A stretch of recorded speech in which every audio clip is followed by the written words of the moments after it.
Live mula sa CLTV 36 Studio. CLTV 36 News. Maya Pabengi, Pampanga, magandang gabi, Central Luzon. Ako si JM De Jesus at oras na para sa mga maiinit na balitang Central Luzon ngayong araw ng Martes, March 25. Grand Oplan Baklas ng Comelec aarangkada sa March 28.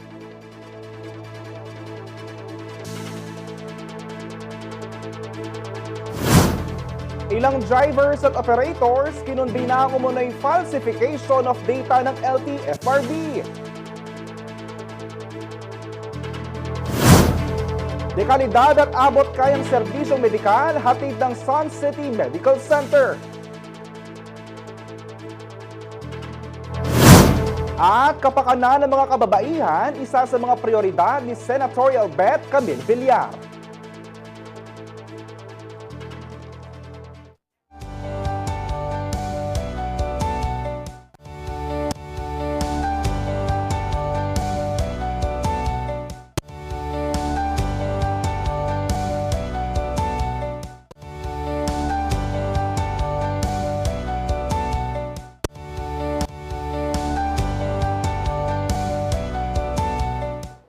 Huwag ilagay sa alanganin ng PUV drivers. Ito ang idinaraing ng grupong Manibela sa kanilang isinagawang kilos protesta laban sa umunoy data falsification ng LTFRB.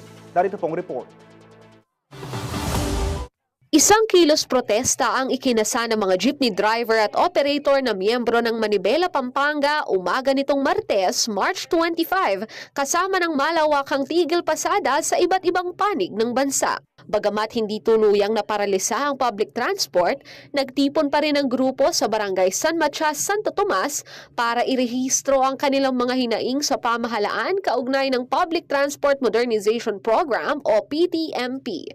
Nakakadismaya ang umano'y manipulasyon ng datos ng Land Transportation Franchising and Regulatory Board o LTFRB ukol sa mga consolidated franchises at units. Sa ngayon, ang sinasabi ng LTFRB na 86% pero sa katotohanan 43% lang ayon kay Secretary Vince Dizon. Bunsod umano nito, marami sa kanilang hanay ang nalagayang hanap buhay sa alanganing sitwasyon. Bigyan kami ng confirmation. Hindi yung nagpapatingkero kami sa mga enforcer, lalo na yung mga kasamahan namin sa Manila. Siyempre naghahanap buhay din po sila. Hindi yung ginigipit kami ng mga ng gobyerno. Lalong-lalo na ang LTFRB. Nauunawaan nila ang pangangailangan para sa modernisasyon, pero sana raw ay gawin ito sa maayos at matapat na proseso. Sangayon naman kami sa modernization na sinasabi nila. Huwag lang yung manggagaling sa mga korap. Yun ang gusto namin sabihin. Panawagan ngayon ang mga pumapasada ng traditional jeep gaya ni Dizon, bigyan pa sila ng 5 taong rehistro at prangkisa. Samantala, nakatakda umanong suriin ng Department of Transportation ang mga datos ng LTFRB hinggil sa consolidation process para sa PTPM, Miyerkules, March 26. Una nang sinabi ng LTFRB na 43% pa lamang ang nakakakumpleto ng mga rekisitos, habang ang record na 86.23% umano ay tumutukoy sa bahagi ng kabuuang bilang ng mga driver at operator na nag-apply para sa consolidation. Karil Garcia, CLTV 36 News Intern.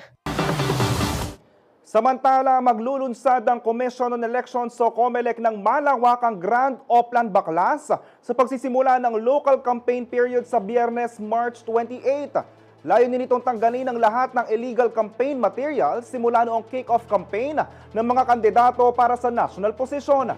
Ayon kay COMELEC Chairperson George Erwin Garcia, sabay-sabay itong isasagawa sa buong bansa kung saan lahat ng COMELEC regional offices at election officers ay magtatanggal ng iligal at hindi environment-friendly na campaign materials.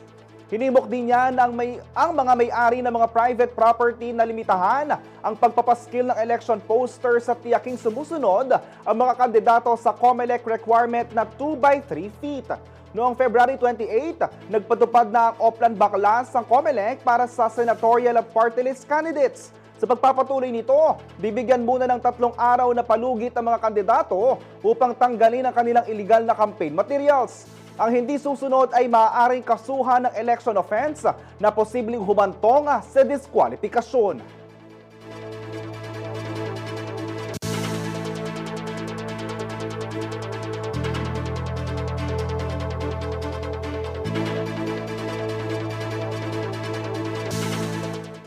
Sa ibang balita, isang meet and greet ang dinaluhan ni Senatorial Bet Camille Villar at mga mag-aaral sa Davsu Apalit Campus ngayong March 25. Inihayag niya ang hangaring matulungan ng mga mag-aaral at maging boses ng kabataan. Narito pong report.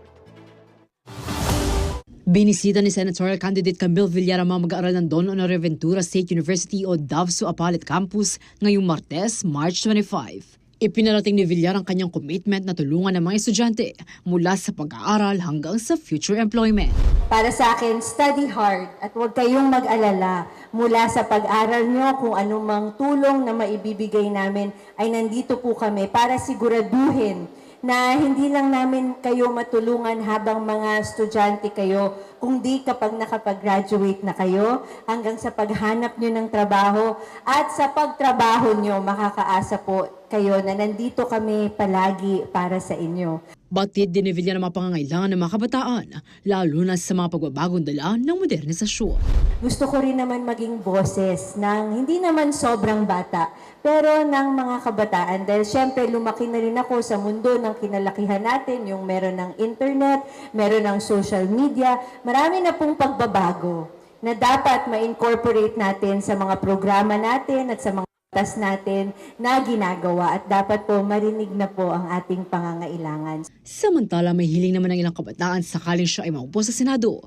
Gaya ng first-year college student na si Luis Gabriel Tulio. As a student po na sa public po, inaasahan po namin kay Ma'am Camille, especially being senator po, is to enhance po yung technology, especially sa Davsu Apalit. Hindi gaano po, wala pong ganong technology. Siyempre, we are hoping po na sana magkaroon pa ng technology po sa mga public schools and also magkaroon din po ng batas syempre sa mga scholarship po na nangangailangan po, especially yung mga less fortunate po na mga estudyante. Bukod pa rito, maganda rin daw talakay ng mental health problems na itinuturing bilang isa sa mga isyong kinaharap ng mga kabataan.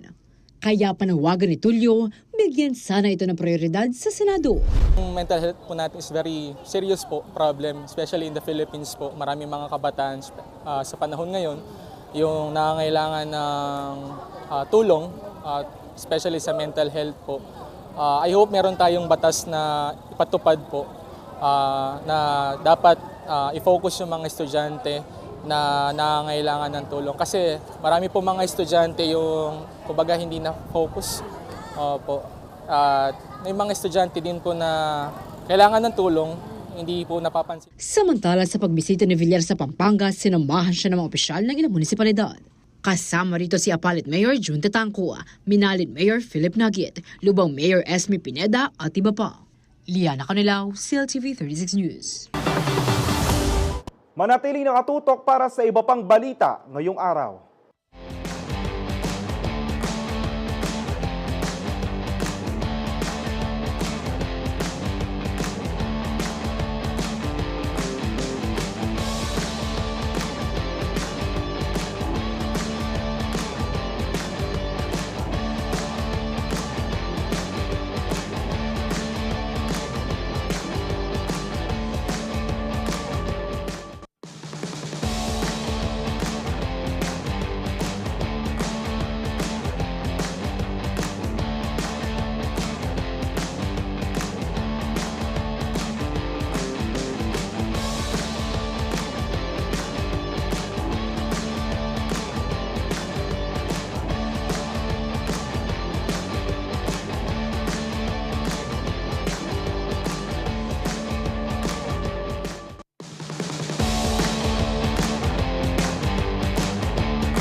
Nagbabalik ang CLTV 36 News. Binuksan na ngayong araw ang isang bagong medical facility na magbibigay ng dekalidad at abot kayang serbisyong medikal sa mga residente ng Bamban, Tarlac. Makakatulong raw ang pasilidad para magkaroon ng access sa medical exam at consultations nang hindi na kailangang bumiyahe sa malalayong lugar. Ang buong detalye sa report ni Joe Di Mercado. Formal nang binuksan sa publiko ang Sun City Medical Center na matatagpuan sa kilometer 101 MacArthur Highway, Rolling Hills, San Nicolas, Bamban, Tarlac ngayong Martes, March 25. Pinangunahan ng mga opisyal ng pasilidad kasama ng mga doktor at iba pang panauhin ang grand opening at blessing habang guest of honor si Bamban Mayor Leonardo Anunciacion. Ayon kay Dr. Gary Lugatok, Laboratory Manager ng Sun City, malaking tulong ang Diagnostic Center upang hindi na lumayo ang mga taga-Bamban para sa pagsusuri at konsultasyon. Actually po, ang Bamban po ay isang maganda pong lugar. Kaso po, kumbaga sa sa mga karatig bayan niya po, no, napag-iiwanan siya ilang taon na pong nakakaraan. So ang gusto namin po is para mabigyan po sila ng magandang serbisyo, no, dahil po ako isang doktor, ang maitutulong ko lang yung serbisyong pang-medical. Ito po yun, no. Future hospital po ito, kaya medyo pumayag na rin po ako kasi sa Bamban po wala pa pong hospital na talagang hospital dito. Dumadayo pa po sila sa Pampanga po para ma-confine. Ang sinasabi ko po sa mga empleyado namin, no, ito po'y gawin natin pong makamasa. Compassionate tayo sa lahat kasi may sakit na po yung mga tao nagpapatingin dito. Kumbaga yung compassion natin nandoon, no? At mura po. Dekalidad na mura po. Maasahan po yan. Mahigit 40 doktor at espesyalista ang accredited ng pasilidad na bentahe sa mga pasyente na kailangan pang i-refer sa ibang mga gamot. Makakatulong po yun para mapabilis po yung mga proseso. Actually, magbe-benefit po yung mga pasyente kapag ganon. Magiging mabilis po yung referral system. Kasi nakakatagal po yun pag nagre-refer ka, hindi mo kilala, hindi mo makausap, walang communication talaga. So mapapabilis po yung service. At the same time po, mas mapapaganda rin po yung serbisyo na kung kailangan talaga ng ganitong specialty, bibigay siya doon sa particular na doctor na yun. Sir, na-experience kasi namin dahil affiliated kami sa ibang hospital, yung mga pasyente namin na taga dito, kailangan pa naming dalhin sa Pampanga para lang i-admit, pa-test po sila. So parang mas maganda po sana na dito na home-based na po yung service na ibibigay namin sa kanila. Sinabi naman ni Dr. Hazel Penafiel, President ng Sun City Medical Center, na aprobado at tumatalima sa rekisitos ng Department of Health o DOH ang kanilang diagnostic center. Malaki yung land area ng Sun City Medical Center. Kaya nga po Sun City Medical Center ang name. It's because actually it was approved by DOH for a level 1 tertiary level 1 hospital. So complete with ICU, dialysis. And so initial lang po ito, no? And then eventually ang next plan is to increase the outpatient services and then eventually build the hospital. First class service, no? Top of the line yung equipments, pero yung presyo ng mga services napakamura. Wala kahit mag-compare sa mga iba, even sa Angeles, nearby Angeles, Mabalacat area. Mas mura yung services namin compared sa iba. Lubos naman ang pasasalamat ng Bamban LGU sa pagbubukas ng medical facility, lalo na't kasalukuyang walang ospital sa kanilang bayan. Masaya ako na nagpapasalamat sa Medical City Hospital na ito dahil kasi wala kaming hospital eh. Kaya ako'y nagpapasalamat, hindi na sila pupunta ng Babalacat, Angeles, Kapas, Tarlac, kundi dito na lang sa Bamban, ang mga kababayan ko. Kaya thank you so much sa itang hospital na ito na nagkaroon kaming ganitong hospital. At kumpleto naman napakalinis ang hospital na ito. Kumpleto sila, meron silang x-ray, meron silang CT scan, lahat-lahat nandyan na. Kaya ang Bamban hindi na pupunta sa ibang hospital, kundi dito na lang. Samantala, Kabilang sa mga inaalok na Sun City ay ang mga serbisyo gaya ng laboratory tests, ultrasound, 2D echo, X-ray at CT scan. May mga klinik din sa Sun City Medical Center ang mga pinagkakatiwalaang doktor mula Tarlac at Pampanga.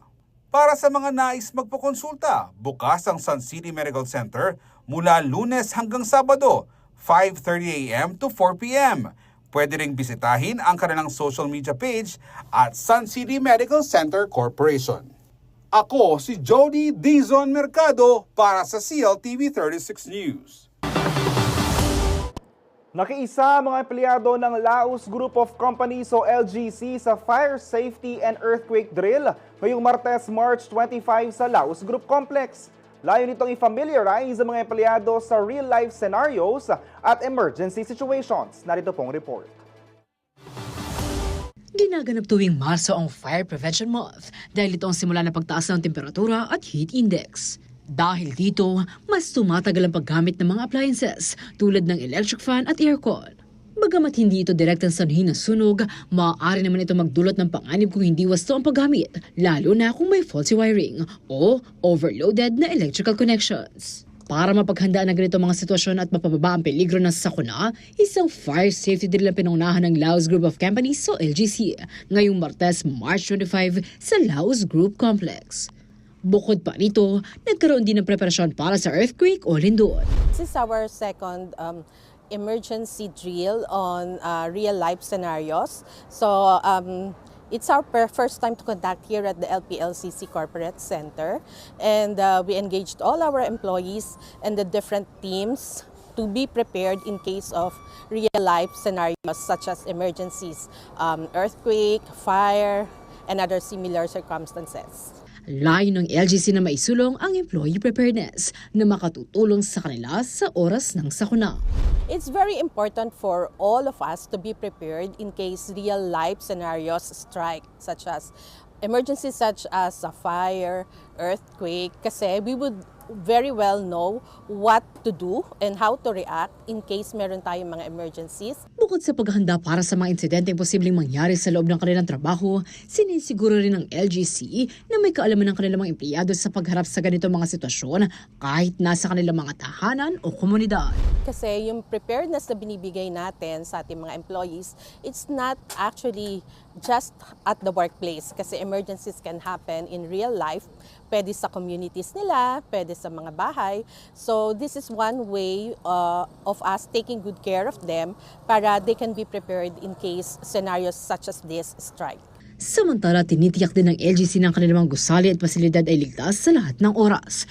Hindi lamang para sa mga empleyado kundi para rin sa mga kliyente. All our buildings in the Laos Group Complex undergo preventive maintenance. Meron din tayong mga regular inspection of our firefighting equipment. Lahat ng mga ginagamit po natin to ensure that the building is safe and the employees are also safe. Meron po tayong mga regular preventive maintenance being conducted. Liana Canilao, CLTV 36 News. Sa ibang balita, if you're looking for a ride that combines style, power, and practicality, you don't have to choose because the Mazda CX-8 has it all. It's a mid-sized SUV na may perfect balance ng practicality para sa buong family at premium luxury feels na pang-executive. 7-seater na rito kaya naman siguradong spacious and comfy ang loob. Samahan pa ng 360-degree view camera na kaya naman panatag ang biyahe ng buong pamilya. Alamin pa natin ang ibang features ito sa sales manager ng Mazda Pampanga na si Hermie Ental. So for Mazda CX-8, ito yung SUV type natin sa Mazda. So bali 2 variants siya, meron siyang front-wheel drive signature and all-wheel drive exclusive. Yung engine niya is nasa 2.5 liter engine with 190 horsepower and 252 torque. For the CX-8, bali yung special features niya, yung iStop.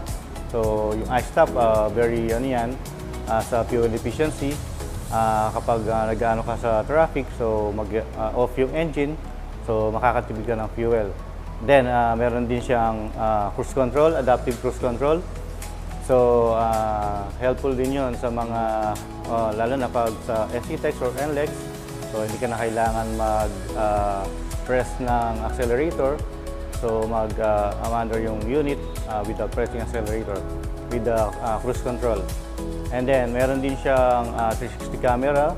So, maganda na yung, kumbaga, kung nahihiraman ko yung mag-reverse, meron siyang 360 camera, so makikita mo yung buong view ng unit. And then, special feature din niya, sa engine niya ay Sky Active. So, yun yung pinaka kilala sa Mazda. So, yung Sky Active, ano yan, sa fuel efficiency. And then, additional, sa CX-8, so yung exclusive niya, pwede siyang captain seat, 6-seater. And then yung front wheel drive signature, 7-seater siya naman. And then sa entertainment naman po, meron siyang 10 Bose speaker. So maganda yung sound niya, lalo na sa mga mahilig sa music. So yung driving, sa long drive mo, marerelax ka kasi maganda yung quality ng sound. And then for sa infotainment naman niya, meron siyang Apple CarPlay and Android Auto. Pwede kayo mag-connect ng cellphone nyo. So if may Waze kayo or Google, so makikita mo na sa screen, mas malaki and mas clear yung navigation mo. Meron din siyang auto hold and electronic na po yung parking brake niya. So, very high-tech na si CX-8. And then, sa fuel efficiency naman, nasa 12 to 14 km per liter yung fuel consumption ni CX-8. So, as for the SUV, fuel efficient na yon. And then, pwede naman siya for family use or pwede po siya sa business use.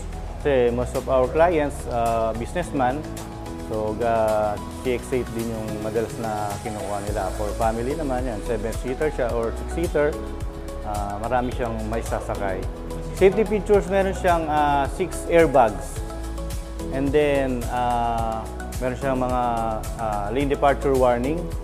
Lane departure warning kapag ano ka sa lane mo, so i-warning ka niya para makabalik ka sa lane mo. Or meron din siyang lane keep assist para at least meron kang guide. Kapag inaantok ka, medyo i-warning ka rin ng steering wheel. For the two variants po, yung front wheel drive signature, nasa 2.390 siya, yung amount niya, price niya. And then yung sa all-wheel drive exclusive, nasa 2,530,000 naman. Both meron siyang 150,000 discount. So, yun, makaka-discount ka for cash or bank POU. As of now, meron tayong mga colors like deep crystal blue, machine gray, soul red crystal, and then meron din siyang snowflake white pearl. For the inclusion, yun yung pinakamagandang tanong mo, ma'am. For Mazda, nag-offer kami ng 5 years free PMS. As in, free po lahat yun, oil, parts, and labor. Wala pong gagastusin si client. In 5 years, papa-service lang po siya, papa-PMS lang po, for free. And then, sa inclusion din po, meron kayong pinamimigay na free Uber Optic Tint, essential. And then, free fuel, Mazda mags, umbrellas, keychain, mattings, and yung mga standard po natin na inclusion, previous po. Pwede silang mag-visit dito sa Mazda Pampanga, located dito sa Jose Abad Santos Avenue. Beside lang kami ng Fortune Restaurant, dito sa may San Fernando. Or pwede rin silang mag-visit sa Mazda Pampanga page. Mayroon kami mga contact number doon. Pwede nyo kaming kontakin sa 0918-854-2711. Manatiling nakatutok para sa iba pang balita ngayong araw.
Nagbabalik ang CLTV 36 News. Sumalang sa one-on-one interview si Senatorial Candidate Representative Camille Villar kasama si CLTV 36 host Sonia P. Soto ngayong Martes, March 25.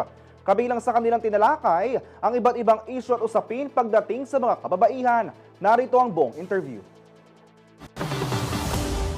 Maya pa Aldo, Pampanga. Magandang araw, Central Luzon. Ako po ang inyong lingkod, Sonia P. Soto. Welcome sa CLTV 36 News. Kabalan ngayong buwan ng kababaihan, kilalanin natin ang isang babaeng kongresista mula sa Lone District ng Las Piñas at isang Deputy Speaker mula taong 2022.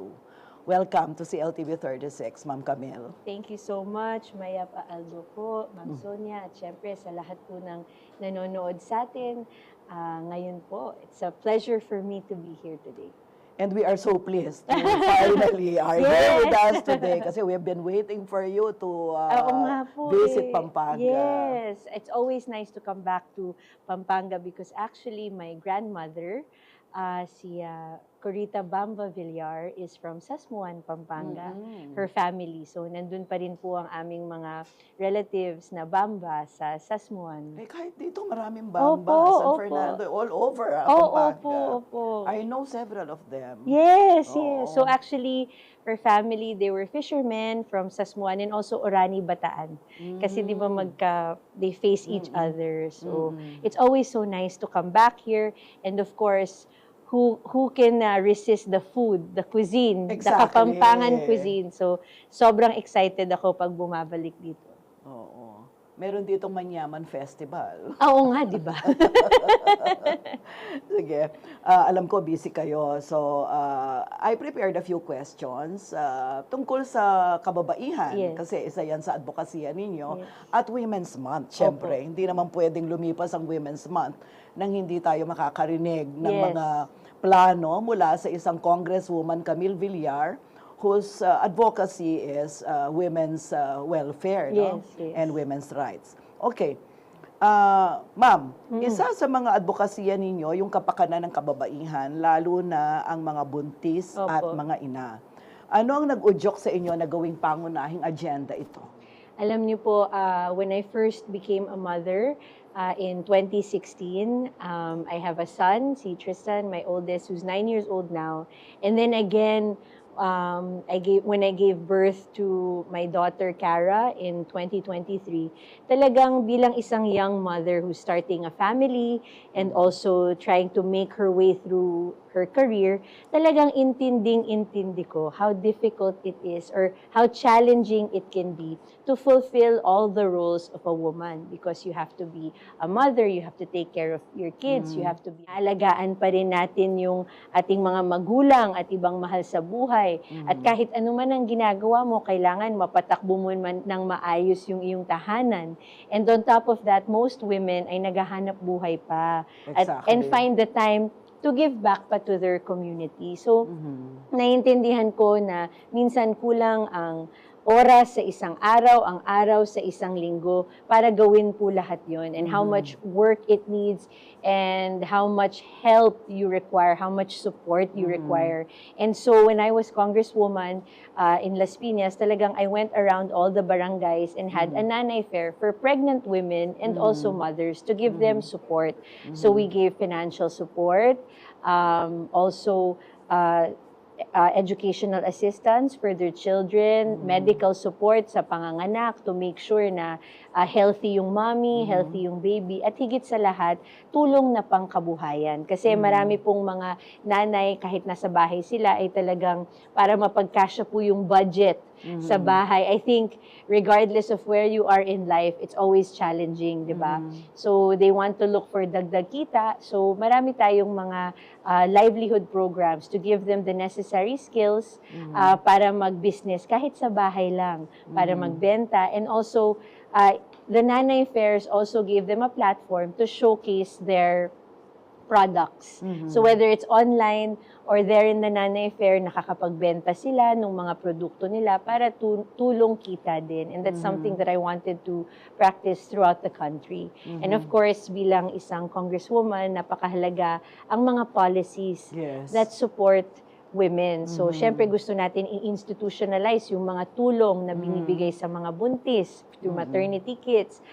Dapat may mga clinics na available for them throughout the districts and libreng care. And of course, we espouse for equal rights and equal pay for women who are working. Yes. Diba?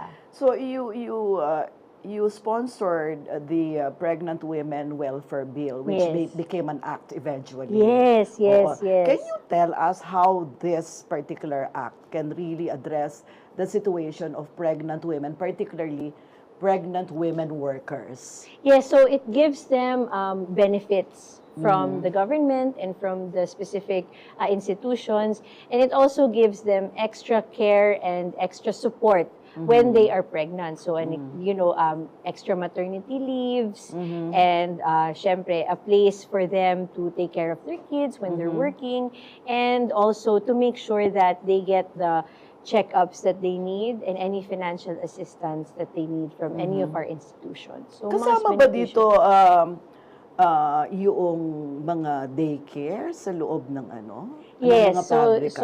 gusto natin na to give a chance for mothers to be able to bring their kids to work. Diba? But Yes, of course, the implementation of that Yun is nga still inaayos pa po natin kung ano ba yung wastong pag-implement niyan, kung ano ba yung kaya, ano ba yung ma-mandate natin sa mga factories. Pero talagang there should be additional support, breastfeeding centers, daycare areas for children, for mothers, especially because we see these practices worldwide. So ang gusto nating nakikita nating magagandang practices sa iba't ibang mga bansa na pwede nating i-apply sa Pilipinas ay nais nating gawin. Oo, I've been around yung mga pabrika sa iba't ibang lugar because of an immersion program I did with an international NGO. Yun nga yung nakakainggit. Oo, di ba? Di ba? Yung pwedeng dalhin ng anak sa workplace at merong mag-aalaga. Yes, because as a working mom,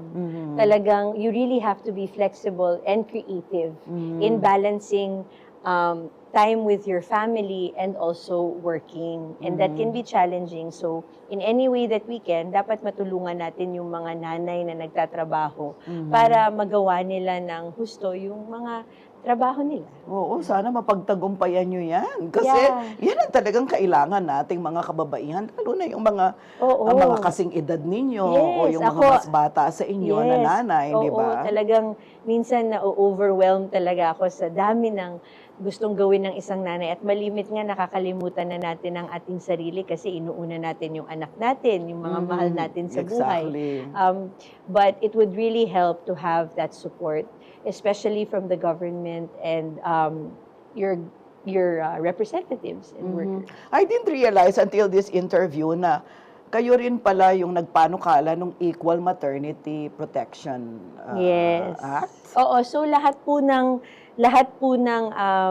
pregnant women, regardless of what sector they're working in, should have equal benefits, di ba? Kasi minsan in the other sectors, mas magaganda yung benefits versus the informal sector or other industries. So, dapat patas-patas po na magaganda Paano ang yung magbe-benefit ang informal, mga nasa informal sector? So first, we have to create a database, di ba? Okay. So siguro, again, kailangan ayusin yung IRR nito or the implementing rules, but we would like to create a database. The people working in the informal sector and for them to register themselves and avail of the same kind of maternity benefits that other women benefit from. Yeah. Ano yung specific na kakulangan na nakikita ninyo in terms of maternity benefits? Kasi may Magna Carta na, di ba, ma'am? Yes, I think, like with all laws in the Philippines, in the laws that we have, minsan po, marami na po tayong magagandang mga panukalang batas made to address all our problems. Pero dun tayo nagkaka-difficulty sa implementation. Minsan kasi, you, as a legislator, you create laws. But pag binaba mo na sa ating mga LGU or pag ipapa-implement mo na, merong mga things na hindi mo na-consider na challenges, di ba?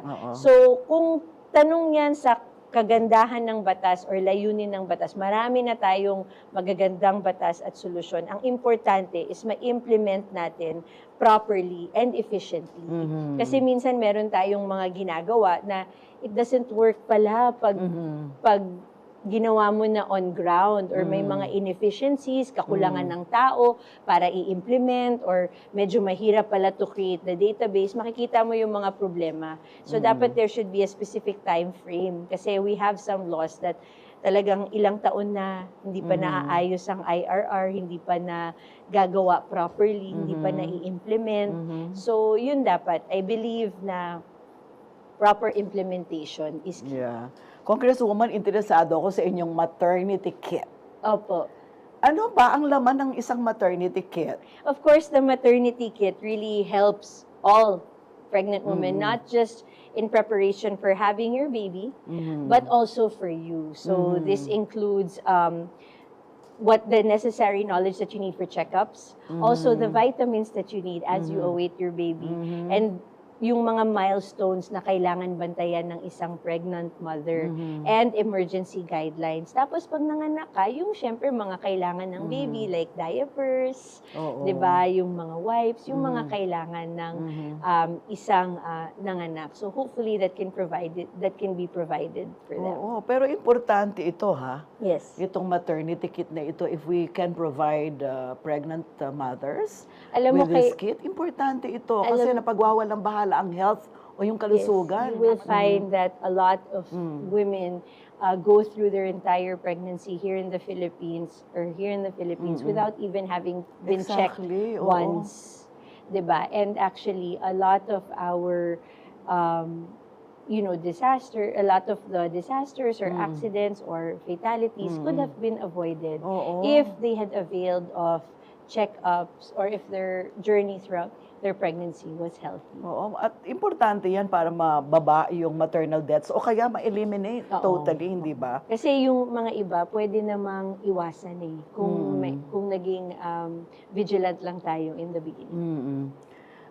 Ma'am, ngayon naman magtatanong ako sa inyo tungkol sa mga plano ninyo sakaling kayo ay palarin na maging bahagi ng Senado bilang senadora natin, no?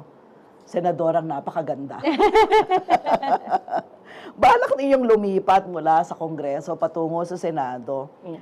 Pero pagdating ba doon, ano ang iniisip niyong magiging imprint ng isang Camille Villar? What will you bring to the table if you are ultimately you become a senator of the Philippines? Well, first of all, of course, I have learned a lot from my parents and from our family. And that is, of course, number one, to help those in need. Makatulong sa marami. And of course, it is in our DNA to provide housing for everyone. Because I believe that yan ang mga pangarap ng isang pamilyang Pilipino. Ang magkaroon ng isang ligtas at sariling bahay at lupa para mapalaki nila ang kanilang pamilya.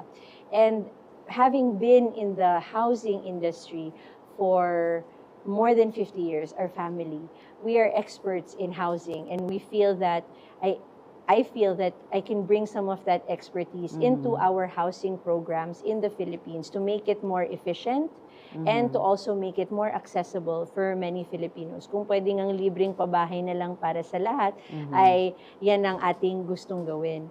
And number 3, because my father really espoused sipag at tiyaga and the significance of entrepreneurship, pagninegosyo, and kabuhayan para tayong lahat ay umasenso. Siyempre, ipapagpatuloy natin yan. So, lahat ng mga panukalang batas at mga programa na tumutulong na mas makabigay ng mas maraming trabaho at kabuhayan sa mga Pilipino, yan ang ating babantayan at yan ang ating susuportahan. How do you do that? How do you generate more jobs? Number 1, by empowering our micro, small, and medium enterprises. Kasi sila ang nagiging source of 70% of our jobs. About 67, close to 70% of our jobs here in the Philippines. So dapat yung mga panukalang batas natin, dapat yung mga programa natin supports the small enterprises, the businesses. Dapat we have to give them the support, whether it's through incentives, whether it's through policies that make it easier to do business. Dapat may nagbabantay doon. And I believe that my experience in the private sector and in business before I entered politics in 2019 has given me the expertise to really look at that and see each of these laws and each of these policies and see what will give them support. And also, above all, the difference naman from, for example, my mom and my dad and my brother is that I am 40 years old, so I belong to the millennial generation. About 70%, close to 3/4 of our population now is 40 and below. So having grown up in a world where there's internet or iba-iba na yung mga concerns, and I recognize na my generation has certain uncertainties. Diba? Pag ngayon, pakonti na ng pakonti ang anak natin kasi iniisip namin, paano ba natin susuportahan yung aming pamilya? Paano ba paaaralin? Gusto namin bumili ng bahay, pero minsan kahit dalawa na kayong nagtatrabaho, hindi pa sapat para makabili ng sariling bahay, para suportahan ng inyong pamilya. So, I feel and live the concerns of a majority of our population, and I would like to be that voice kung pagpapalain tayo in the upper chamber sa Senado. Para naman, of course, there should be a balance between experience and knowledge, but certainly there should also be a voice for the young and for this generation. And I feel like it's time for us to not just sit in the sidelines and fear for our future, but be a part of our future. So kaya gusto kong mag-step up para makatulong ako to ensure na yung future namin at ng mga anak namin ay maging maganda naman at prosperous naman. Kasi iba na yung mundong kinalakihan ko, iba na yung kinalakihan ng mama at papa ko, at iba naman yung kinalakihan na ng mga anak namin. And we really need to adjust to the times, or at least input that in our laws and policies. Yeah.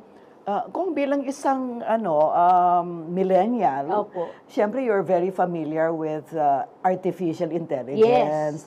Narinig kita in one of your speeches na panood ko sa news, na pinapanukala mo na magamit talagang artificial intelligence para sa ikagaganda ng buhay, lalo na ng mga kababaihan. At kababaihang manggagawa, yung iniisip mo makikinabang ng artificial intelligence. Can you tell us about this? You know, ang artificial intelligence kasi, sometimes people look at it and they're a bit skeptical. Or natatakot sila kasi ano ba, papalitan ba nito ang mga trabaho ng mga trabaho natin? Hindi na ba kailangan yung physical na tao? Pwede na ba tayong palitan ng mga machines? So, there are pros and cons. On one hand, mabilis magagawa ang trabaho, magiging mas efficient tayo, but of course, we are a little bit more reluctant because we need that human touch. So we are balancing. However, I believe that it is the future and it is inevitable. So kailangan, bagamat minsan meron tayong resistance or meron tayong konting hesitance o takot, ay dapat harapin natin ang issue, tanggapin natin at darating yan. At kailangan maging handa tayo. There are a lot of benefits to artificial intelligence. It makes learning, it makes combining information, it makes finding solutions easier and faster. So actually, kung merong mga problema tayo sa health, kung meron tayong mga kailangang solusyon, ay magagawa yan ng machine ng mas mabilis. So mas mapapabilis. But of course, you need to balance that with human interaction and human talents. And there are things that you really cannot replace. So, whatever it is, I believe that we should be ready for it. Hindi dapat yan katakutan kasi darating at darating yan. At hindi po tayo adjust with the rest of the world kung hindi natin haharapin yun. Oo, mabuti na ilinaw nyo ito because meron akong nabasang mga comments na akala nila when you talked about artificial intelligence, you wanted to replace people with robots, etc. So with machines. No, not at all. I think there will always be a balance for that. There will always be a need for human intervention, di ba? Hindi naman kailangan palaging machines. Pero yun nga yung dapat natin pagpreparahan, di ba? Dahil darating at darating yan. Pero hindi po ako naniniwala na papalitan completely ng machines ang mga tao. It's about using what part of AI can benefit us and balancing that with its cons. Kasi nga, even in studies, like I was saying, yung anak ko ngayon, di ba dati nagre-research pa tayo. Sabi ko, yung anak ko, pwedeng i-type na lang yung subject, may paper na siya. Hindi niya na kailangan mag-aral. Paano matututo yung anak ko na magbasa, mag-research kung kayang-kaya na ng AI gawin para sa kanya, right? So, there are a lot of benefits with artificial intelligence. Like, for example, it makes finding cures for certain sicknesses much faster. It makes the research required in business much faster. Halimbawa, kung meron kang panukalang batas, lahat ng research na kailangan mo to make a law, ang bilis lang, di ba? Pero again, kailangan i-balance yan with human interaction and mamitigate natin yung mga negative effects niyan at pang-aabuso niyan. Siyempre, may ethics yan, di ba? Yes, Oo. yes. At siguro bilang panghuling tanong, Congresswoman, siguro you'd like to talk to the ordinary woman or the voters of Central Luzon, specifically Pampanga, for your parting message. Kausapin niyo sila. Yes, yes. Actually, sa lahat po ng ating mga nanonood ngayon from Central Luzon, lalong-lalo na sa lalawigan ng Pampanga, talagang I am so proud to be here because actually one of the most inspiring women in my life was my grandmother, si Nanay Coring Bamba Villar, and she was Kapampangan. She was from Sasmuan, Pampanga. And I can see as I go around here na talagang ang mga taga-Pampanga ay napakasipag. Nakikita ko po lahat ng ating mga public servants dito, lahat ng namumuno natin dito, lahat ng negosyo dito, napakasipag. At talagang napakahalaga na suportahan natin ang isa't isa bilang mga kababaihan, right? So there are a lot of things that women can accomplish, both young and old, individually. But I am amazed and I look forward and I know that women working together and supporting each other knows no bounds. So sa lahat po ng nanonood, talagang ipagpatuloy natin ang paghahanap buhay natin, ang pagpapalaki natin sa ating pamilya. Because I believe that a woman's power is more than just what she does for her own life, but she sets the tone for her family. So pag pinalaki mo yung anak mo ng tama, ng masipag, then they also can become good citizens of the world and of the Philippines. And so I believe that our influence knows no bounds as long as we can support each other. Maraming salamat, Thank you, Ma'am Congresswoman Sonia. Thank you po. Camille. Pagpalain nawa kayo ng poong may kapal. Maraming Good luck. salamat po. Thank you very much. Thank you very much. At yan ang mga balitang nakalap ng CLTV 36 News. Para sa karagdagang detalye, maaari niyong i-follow ang aming social media pages. Sa Facebook at CLTV 36 Official at CLTV 36 News. Para naman sa Twitter o X at CLTV 36. Sa Instagram naman po, CLTV 36 Official. Kung nais niyong balikan ang mga programa ng CLTV, pwede niyong bisitahin ang aming YouTube channel at CLTV 36 Official at ang aming website www.cltv36.tv. Mapapanood din ang mga programa ng CLTV nationwide via Signal Channel 115 at sa ating 38 cable partners. Kasama ang buong pwersa ng CLTV News and Current Affairs, ako po si JM De Jesus. Maraming salamat po.